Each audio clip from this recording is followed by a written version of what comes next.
Assalamualaikum warahmatullahi wabarakatuh. Innal hamdalillah nahmaduhu wa nasta'inuhu wa nastaghfiruh wa na'udzu billahi min sururi anfusina wa min sayyiati a'malina may yahdihillahu fala mudhillalah wa may yudhlilhu fala hadiyalah. Asyhadu an la ilaha illallah wa asyhadu anna Muhammadar Rasulullah la nabiyya wa la rasula ba'da amma ba'du. Pertama-tama marilah kita panjatkan puji syukur kita kehadirat Allah Subhanahu wa taala yang telah melimpahkan nikmat, rahmat dan karunia-Nya sampai kita berada pada saat ini dengan keadaan sehat walafiat. Yang kedua, salawat dan salam selalu tercurah kepada junjungan kita Nabi Allah Muhammad sallallahu alaihi wasallam, yang mana berkat beliaulah kita bisa berada di merasakan manisnya Islam dan manisnya iman yang beliau telah bawa dari zaman jahiliyah.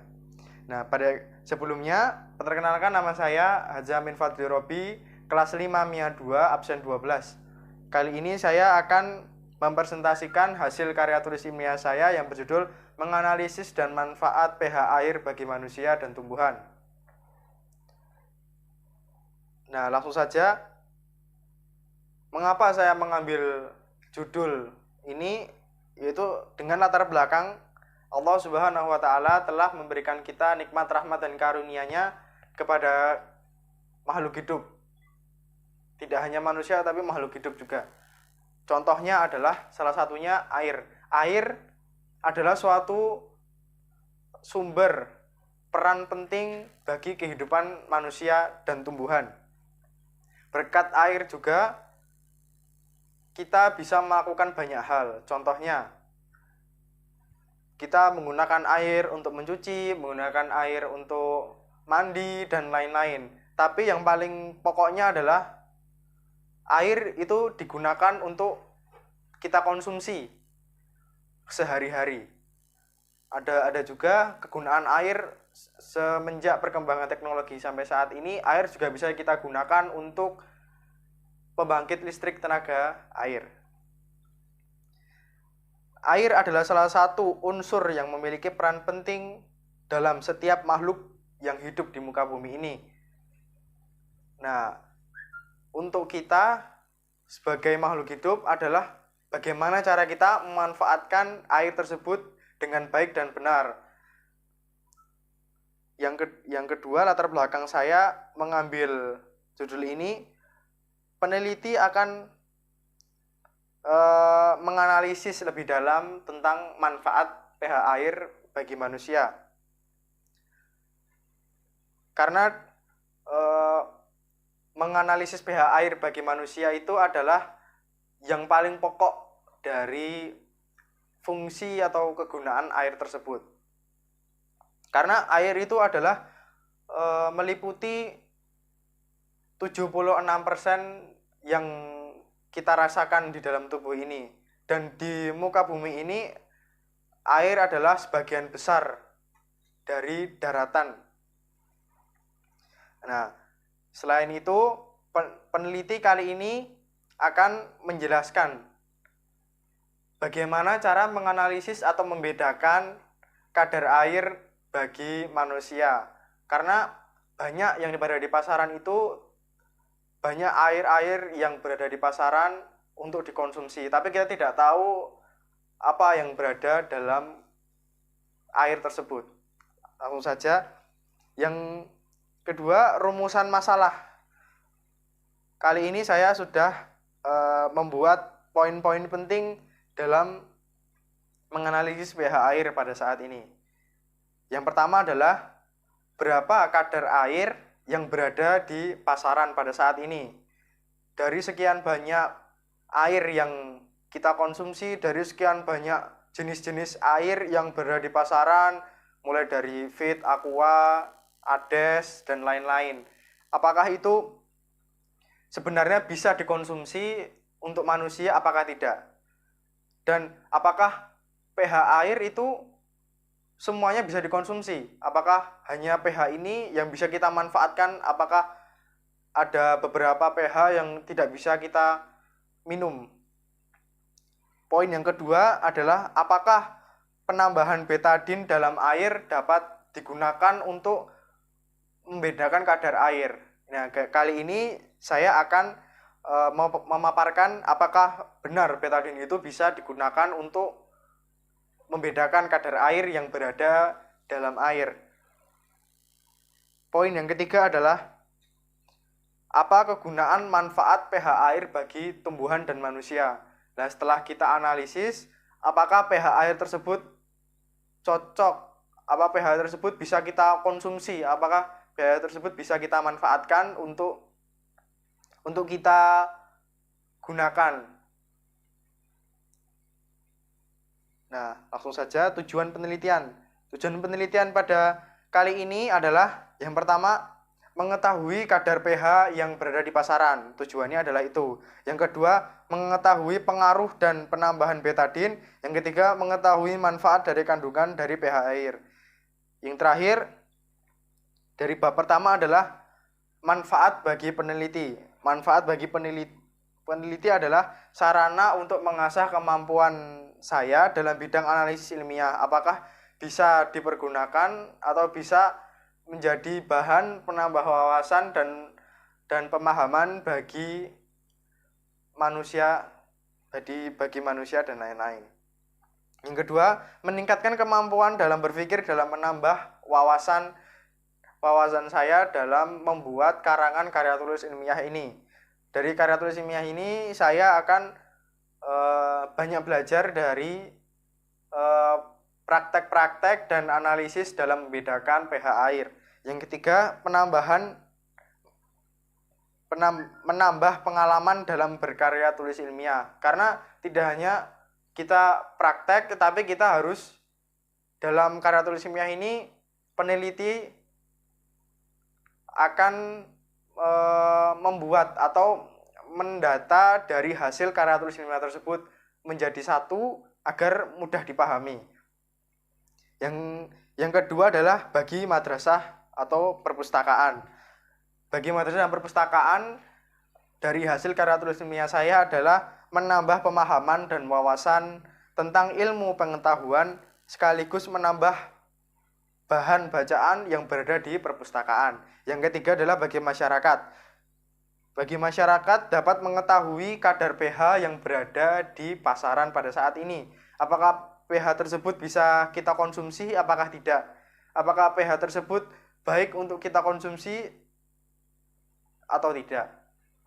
Dan pada kisaran pH berapa yang bisa kita konsumsi dan kisaran pH berapa yang sebaiknya tidak kita konsumsi. Yogyakarta pada tanggal 15 sampai 16 Februari tahun 2021. Dan jenis penelitian kali ini adalah eksperimen. Karena menggunakan alat dan bahan yang digunakan ada berbagai macam. Alat yang digunakan pada saat ini adalah pH air.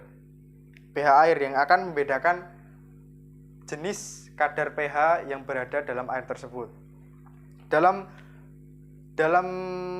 kertas lakmus ini, dalam melakukan pengamatan uji kadar pH air, di sini kita bisa membedakan kadar air tersebut dengan membedakan dari warna yang dihasilkan oleh kertas ini. Ketika kertas ini dicelupkan ke dalam suatu air tersebut, apakah warna air tersebut berwarna hijau atau kuning atau merah, yang akan membedakan jenis-jenis kadar air tersebut. Nah, dan hasil penelitian dari uji dari berbagai macam air tersebut adalah yang pertama jenis air tersebut adalah Kangen Water. Yang kedua betadine, yang ketiga air karika, yang keempat aqua dan fit.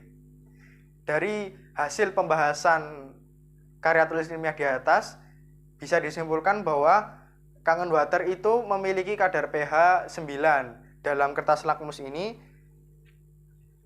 air pH 9 itu berada di warna hijau lumut, yang berarti baik untuk dikonsumsi untuk manusia atau hewan. Dan yang kedua adalah betadine. betadine itu berada di pH 2,5 yang tentunya tidak bisa dikonsumsi manusia. Karena ini adalah 2,5 adalah pH asam yang tidak bisa dikonsumsi. Tapi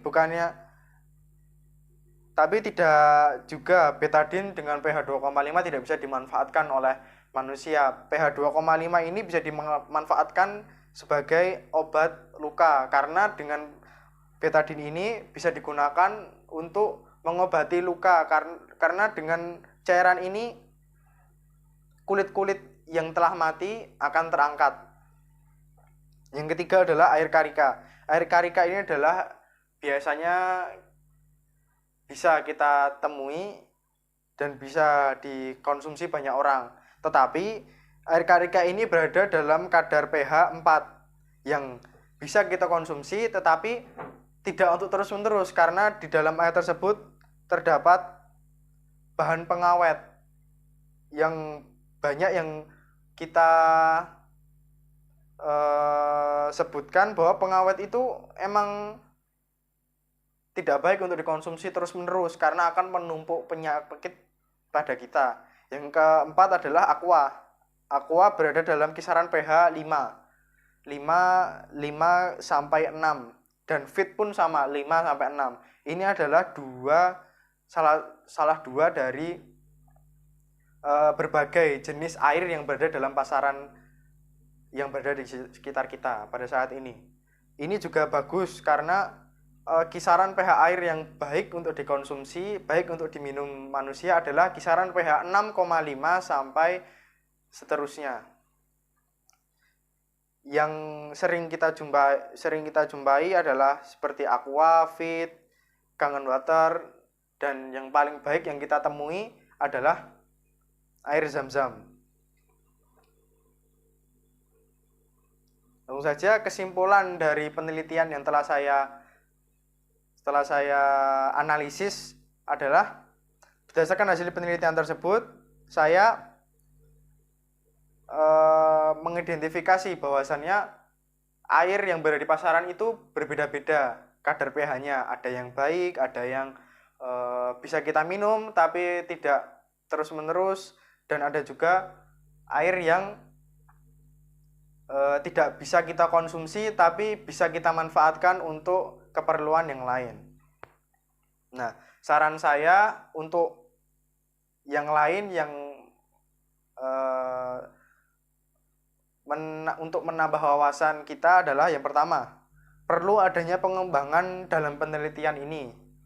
Yang kedua, saya menyarankan agar membaca komposisi dari air minum sebelum kita konsumsi tersebut. Karena banyak sekali air tersebut kan yang kita asal beli dan kita minum, tapi kita tidak membaca komposisi yang terdapat pada air. Biasanya terdapat pada belakang dari kemasan aqua dan lain-lain.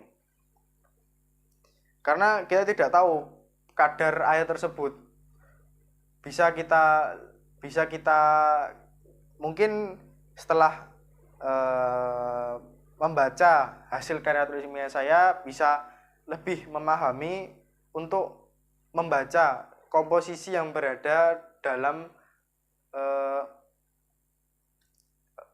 suatu jenis air yang akan kita konsumsi. Yang ketiga adalah mengurangi minuman yang terdapat bahan pengawet yang berada dalam air tersebut, karena dengan kita mengonsumsi minuman yang mengandung pengawet, kita memang tidak terasa efeknya, tapi itu akan terus-menerus akan menumpuk penyakit pada tubuh kita. Yang terakhir adalah yang keempat, air DPH di atas 6 bisa kita konsumsi, tetapi bukan berarti pH yang berada di bawah pH 6 tidak bisa kita konsumsi. Bisa kita manfaatkan tetapi dengan kegunaan yang lain. Sekian dari saya. Kurang lebihnya mohon maaf kalau ada kata-kata yang salah atau kata-kata yang tidak pas, mohon dimaafkan karena Kalau ada kesalahan datangnya dari saya, kalau ada kelebihan datangnya dari Allah. Sekian dari saya dari hasil presentasi kali ini. Wassalamualaikum warahmatullahi wabarakatuh.